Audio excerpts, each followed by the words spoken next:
Party election جو ہونے جا رہا ہے اس میں کیا عمران خان صاحب چیئرمین کا الیکشن لڑیں گے یا نہیں. جب اس سے پہلے میری ملاقات ہوئی تھی عمران خان صاحب سے جیل میں تو انہوں نے کہا تھا آپ جو میری قانونی ٹیم ہے آپ مجھے 2 مشورے دیجئے. پہلے یہ کہ کیا میں یہ الیکشن قانونی طور پہ لڑ سکتا ہوں کہ نہیں، اور دوسرا کہ اگر میں لڑ سکتا ہوں تو کیا خطرات نظر آتے ہیں آپ کو، کیا خطرے ہیں کہ پی ٹی آئی کو جو الیکشن ہے اس کو الیکشن کمیشن آف پاکستان پھر بھی کالعدم قرار دے دے گا صرف اس وجہ سے کہ میں الیکشن میں حصہ لے رہا ہوں. اس میٹنگ کے بعد قانونی ٹیم بیٹھی اور ہم نے پہلے جو سوال تھا اس کا جواب ڈھونڈا. ہمارے مطابق جو عمران خان صاحب ہیں ان کے خلاف صرف ایک مقدمہ ہے، ایک کیس ہے جس میں فیصلہ ہوا ہے اور وہ ہے توشہ خانہ کا کیس، اور اس توشہ خانہ کی کیس میں ان کو سزا ایک لوئر کورٹ نے سنائی گئی. ہمارے مطابق وہ سزا بھی بالکل غیر آئینی اور غیر قانونی ہے. سب سے بڑی بات یہ ہے کہ اس میں موقع ہی نہیں دیا گیا کہ آپ اپنی جو ڈیفنس ہے، اپنی جو شہادت ہے وہ آپ پیش کر سکیں. تو جب ایک کیس میں آپ کو شہادت پیش کرنے کی اجازت نہ دی گئی ہو، آپ اپنی دفاع کر ہی نہ سکتے ہوں، تو وہ پھر کیس جو ہے وہ آئین کے مطابق وہ بالکل ہی غیر قانونی اور کالعدم کیس ہے. دوسری بات یہ ہے کہ جس قسم کا الزام لگایا ہوا ہے اس الزام کی وجہ سے آپ ویسے بھی ڈسکوالیفائی نہیں ہو سکتے. آپ نے اگر چوری کی ہے، آپ نے ڈاکہ ڈالا ہے، آپ نے کرپشن کی ہے، پھر تو آپ نااہل ہو سکتے ہیں. لیکن صرف یہ کہنا کہ آپ نے ڈکلیئر نہیں کیا توشہ خانہ کے گفٹس کو، اس قسم کے معاملے پہ آپ ویسے بھی نااہل نہیں ہو سکتے.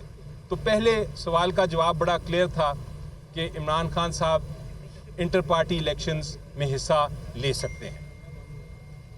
اب آیا دوسرے سوال کا جواب جو ہم نے سوچا.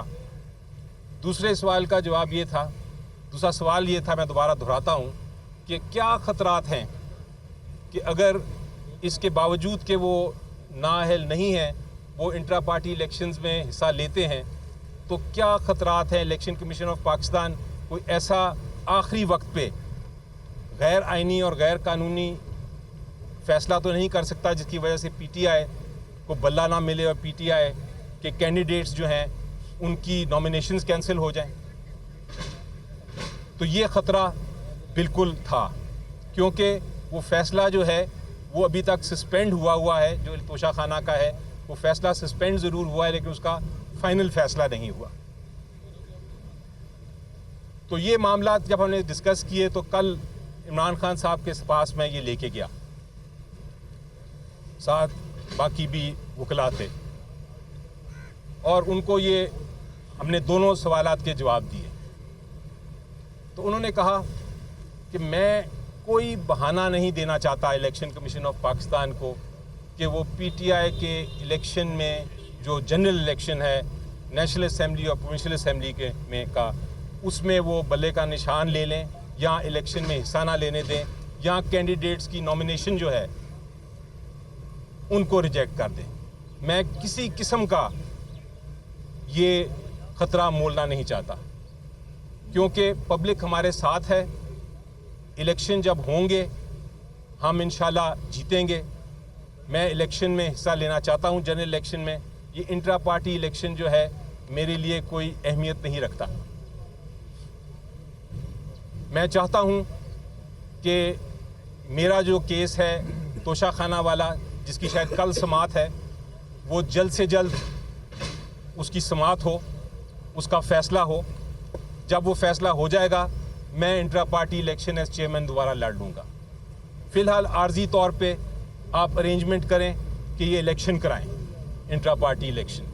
اس میں جو بھی الیکشن کے تقاضے ہیں، جو بھی پینل ہے وہ پینل میں اپروو کرتا ہوں. آپ جا کے یہ فیصلہ لیڈرشپ سے کرا لیں اور پھر اس پینل کے ذریعے الیکشن کرائیں. تو یہ دوسرا